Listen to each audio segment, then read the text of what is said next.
மக்கள் அனைவருக்கும் வணக்கம். திருமாவளவன் வந்து சொல்கிறாரு, தாவேக்காவும் சேரணும், திமுகவும் சேரணும், தமிழகத்தில் உள்ள எல்லா கட்சிகளும் சேர்ந்து வந்து பிஜேபியை மதவாத சக்தியை எதிர்க்கணும் அப்படின்னு சொல்லிட்டு அவர் பிரச்சாரம் பண்ணுறாரு. அப்போது எந்த அளவுக்கு அது சாத்தியமாகுது? இப்போது நீங்கள் பிஜேபியை எதிர்த்து மோடி அவர்களை எதிர்த்து நீங்கள் பிரச்சாரம் பண்ண போகையில் உங்களுடைய பிரதமர் கேண்டிடேட்டு யாருன்னு உங்களால் சொல்ல முடியுமா? சொல்லுங்கள் பார்ப்போம். 3வது அணி உருவாக்குனாங்க, 4வது அணி உருவாக்குனாங்க, எத்தனை அணி உருவாக்கி யார் யார் என்ன நிலைமையில் இருக்காங்க? 28 ஸ்டேட்டில் இன்னைக்கு பிஜேபி தனித்து ஆளுகிறது. திருமாவளவனுக்கு தெரியும்னு நினைக்கிறேன்.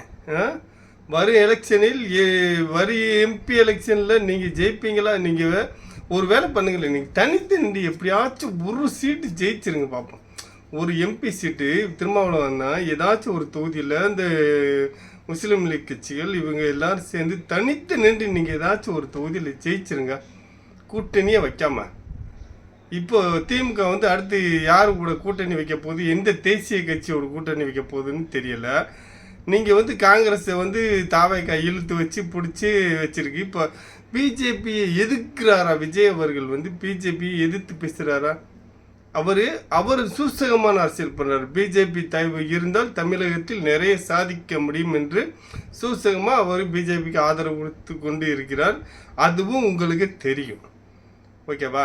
அடுத்த எலெக்ஷனில் சப்போஸ் வந்து பிஜேபி தமிழக எம்பிக்கள் சார்ந்து தான் ஜெயிக்கணுன்ற நிலைமை வந்தால் கூட நீங்கள் போயிடுவீங்க, அப்படித்தானே?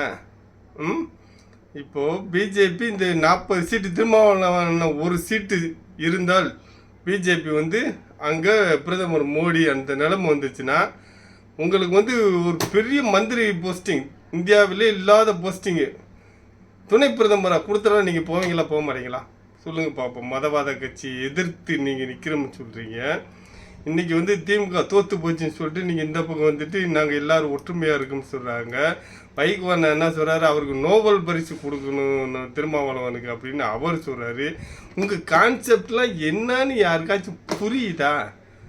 சொல்லுங்கள். நீங்கள் இவ்வளோ தூரம் பேசுகிறீங்களே அரசியலை பற்றி, இங்கேருந்து அங்கே போகிறது, அங்கேருந்து இங்கே வருது, அந்த கட்சிக்காரனுங்க ராஜினாமா பண்ணிட்டு இங்கே வந்து ஜாயின் பண்ணுறது, இதெல்லாம் உங்களுக்கு கேவலமாகவே தெரியலையா? நீங்கள் எல்லாரும் சேர்ந்து இப்போ மோடி அவர்களை எதிர்த்து அரசியல் செஞ்சிடுறீங்க. இன்னமும் நான் சொல்கிறேன், நீங்கள் எதிர்ப்பது மோடியை கிடையாது, இந்தியாவின் வளர்ச்சியை எதிர்க்கிறீங்கன்னு தான் நான் சொல்லுவேன். ஏன்னா மோடி அவர்கள் வந்ததுக்கப்புறம் இந்தியாவின் வளர்ச்சி உலக நாடுகள் மத்தியில் எவ்வளோ பெரிய ஒரு தாக்கத்தை ஏற்படுத்தி இருக்கிறது இந்தியா அப்படின்னு உலக மக்களுக்கே தெரியும். அப்படி இருக்கும் பட்சத்தில் நீங்கள் வந்து இப்போ மோடியை வீழ்த்தணும் நினச்சினே இருந்தீங்கன்னா தான் அவருக்கு அது வந்து ஒரு மோட்டிவேஷனாகி பவராக கொடுக்குது. இந்தியாவில் வந்து அதிக மக்கள் தொகை இந்துக்கள் கொண்ட நாடு. அப்படி இருக்கிறப்போ நீங்கள் வந்து எப்படி மோடியை அடுத்து நீங்கள் வீழ்த்துவீங்கன்னு சொல்லுங்கள் பார்ப்போம். முதல்ல உங்கள் பிரதமர் கேண்டிடேட் யாருன்னாச்சும் அறிவிங்க, அதையாச்சும் செய்யுங்க. ராகுல் காந்தி அறிவிச்சிங்க, அவர் 99 சீட்டோடு அப்படியே கிளம்பி போயிட்டார். அந்த அரசியல் டயத்தில் மட்டும் வந்து பேசிட்டு டாம் ஜாக்கை ஜாம் காம் அப்படியே கிளம்பி எங்கேயாச்சும் வெளிநாட்டுக்கு போயிட்டு உல்லாசலில் ரெஸ்ட் எடுத்துகிட்டு மெதுவாக வருவார். இதுதான் அவருடைய அரசியல், அவங்க கட்சியோட அரசியல். அது எல்லாம் தெரிஞ்சுக்கிட்டு நீங்கள் எப்படி நீங்கள் மோடியை எதிர்த்து பேசி மதவாத கட்சியை எதிர்த்தோம்னு சொல்கிறீங்க. போய் பாருங்கள், இன்றைக்கி ஒரு லாரி டிரைவர் போட்டிருந்தார் மேற்கு வங்கத்தில். ஆட்சிக்கு வந்து 2 மாதம் கூட ஆகலை, அதுக்குள்ளே ரோடு எவ்வளோ சூப்பராக போட்டு கொண்டு இருக்கிறார்கள் அங்கன்னு அப்படின்னு லாரி டிரைவர் அங்கே ஒரு வீடியோலாம் போட்டிருக்காரு. அதெல்லாம் போய் பாருங்கள். எனக்கு பொறுத்தவரை இந்தியா வளர்ச்சி அடையணும், ஒரு ஏழைப்பட்ட மக்களுக்கு வாழ்வாதாரம் உயரணும். அது இந்தியாவில் இருந்தாலும் சரி, தமிழகத்தில் இருந்தாலும் சரி, வட மாநிலமாக இருந்தாலும் சரி, நார்மல் நம்ம ஏழைப்பட்ட மக்கள், மிடில் கிளாஸ் மக்கள் வாழ்வாதாரம் உயரணும், ஒரு 3 வேளை சாப்பிடணும்.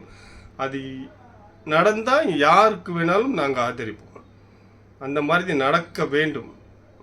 இந்தியாவின் கடனை சீக்கிரமாக அடைக்க வேண்டும், தமிழகத்தில் வாங்கின கடனை அடைக்க வேண்டும். அதுதான் எங்களுடைய விருப்பமாக இருக்கிறது. மேலும் மேலும் நம்ம கடன் வாங்கி வச்சு கொண்டே போயின்னா இது எதில் போய் முடியும்னு இன்னமும் தெரியலை. நம்ம தளபதி அவர்கள் வாக்குறுதி கொடுத்தாரு, அது எதில் போய் முடிய போகுது, அது எத்தனை வாக்குறுதி நிறைவேற்ற போகிறான்னு அதுவும் தெரியல. அதை பற்றி நீங்கள் பேசுகிறீங்களா? பேச மாட்டீங்க. இப்போ திமுக செஞ்ச தப்பை பூரா இழுத்து போட்டு இங்கிட்டு விளையாடிட்டு இருக்காங்க. அங்கிட்டு ஏடிஎம்கே உள்ள எம்எல்ஏக்கு பூரா ராஜினாமா பண்ணிட்டு இந்த பக்கம் வந்துட்டு இருக்காங்க. இந்த அரசியல்லாம் சேர்ந்து சுற்றி விளையாண்டு கொண்டு இருக்கிறது, எல்லாத்தையும் வேடிக்கை பார்த்து கொண்டு இருக்கிறது மக்கள் தான்.